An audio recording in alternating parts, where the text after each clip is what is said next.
So I just got done cleaning my AK back here. I just shot it for the first time today. I got probably about 300 rounds through it.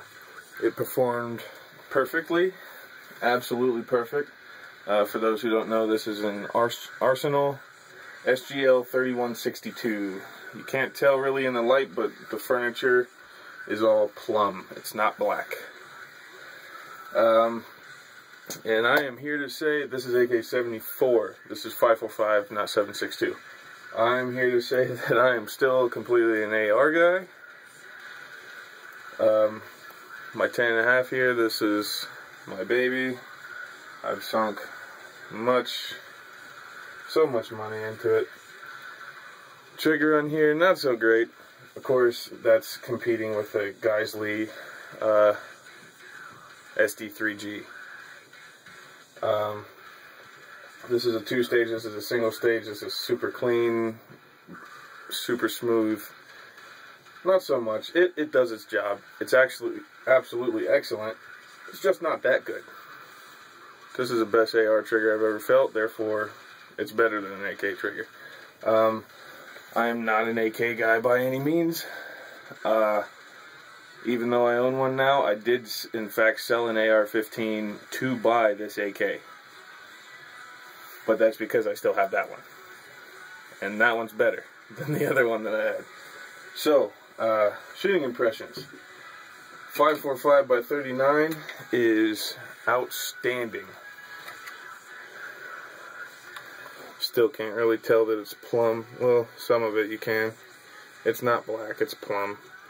But 545 by 39 compared to 556, from all the ballistic testing I've seen, this caliber, this cartridge is way more effective on soft tissue than 556, especially considering my 556 is 10.5 inches. So I don't get the same velocity that you would out of a 16-inch barrel.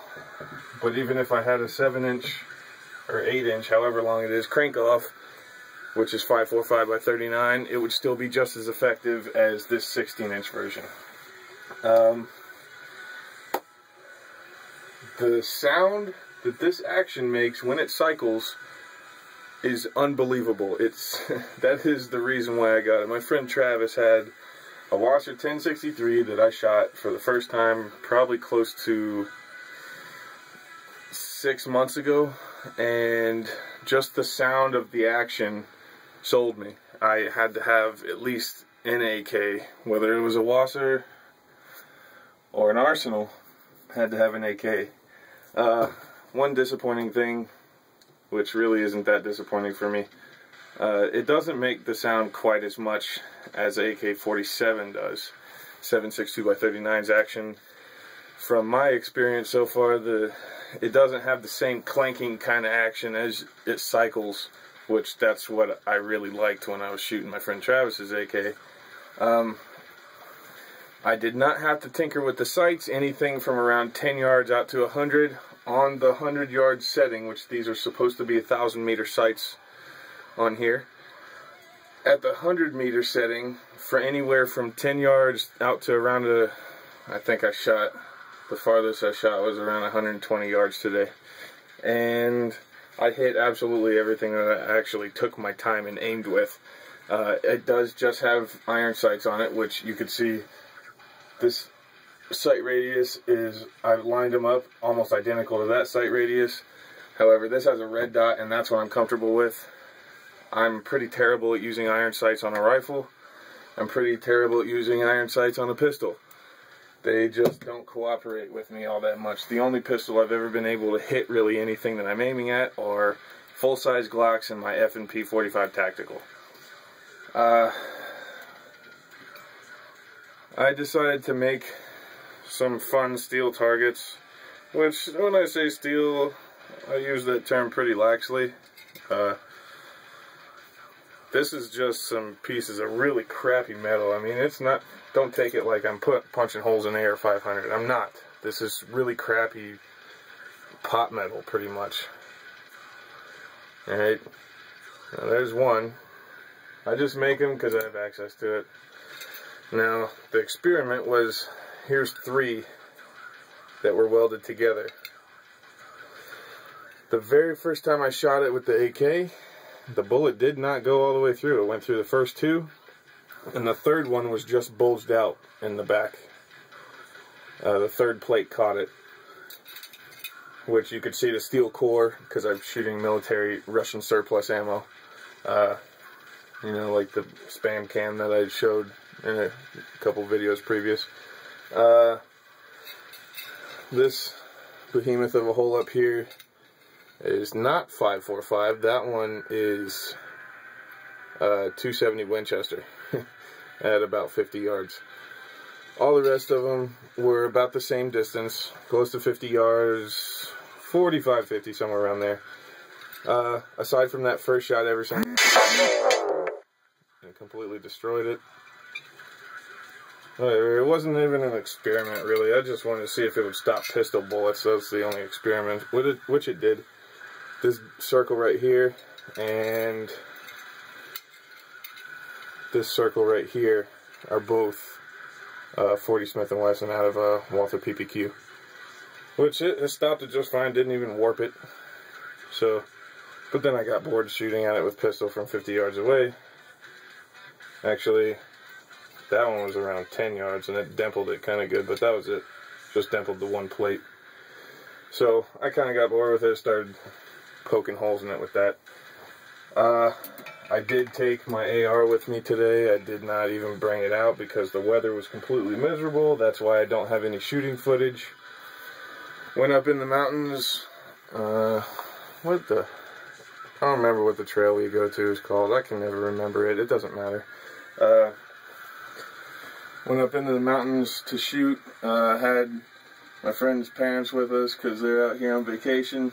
I just wanted to shoot my AK. That was the only priority. So, brought a lot of goodies between the two of us. That's all I brought out, but took out of the case. Because as soon as we got up in the mountains, the high was supposed to be 66 degrees today and sunny. We got to the area that we were supposed to be at, or we were going to be at, and it started to snow. Wasn't supposed to. Apparently we had a front coming in that I didn't know about.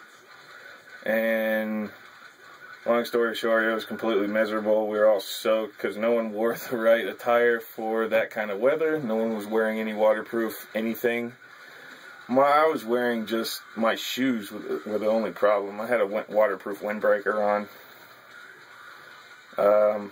So I was fine for the most part. We built a fire. As soon as I got there, I built a fire. And that was pretty good to have that. But my shoes, I was just wearing running shoes that were super ventilated. So naturally my feet froze like within the first half hour we were there. So we cooked that on the fire, had some fun, but it was snowing so hard. It was just miserable. I didn't even bother trying to get the camera out. So, stupid camera. So that's about it. My first shooting impressions is that rifle rocks. I would recommend one to absolutely anyone. Especially considering ammo is $140 for 1,080 rounds of, I mean, it is Russian surplus, it is corrosive, but really all you need is just warm water to wash out the salts from the corrosive primers. And it's fine. I just got done cleaning it. Pretty much all I did was just hose it out with warm soapy water. Throw some of the parts in there. Actually watch, if you want to see how to clean your AK after shooting corrosive ammo, watch Corey07 Inc. Go to his channel. He's got a pretty recent video on how he cleans his, and that's who I got my advice from, because he's got a lot of cool AK videos, and he seems like he knows what he's talking about, at least more than me, because that's my first AK, and that's probably going to be my only one. Yeah, that's about it. So, like I said, that rifle rocks. I would recommend one to absolutely anyone. The recoil on that, I don't know if it's just this muzzle brake that it comes with, the AK-74 muzzle brake or not, but that 5.45 out of that rifle is like shooting this 22. That is not an exaggeration. It has no recoil at all. It makes a hell of a lot more noise, but there's no recoil involved. So, yeah, that's about it. See ya.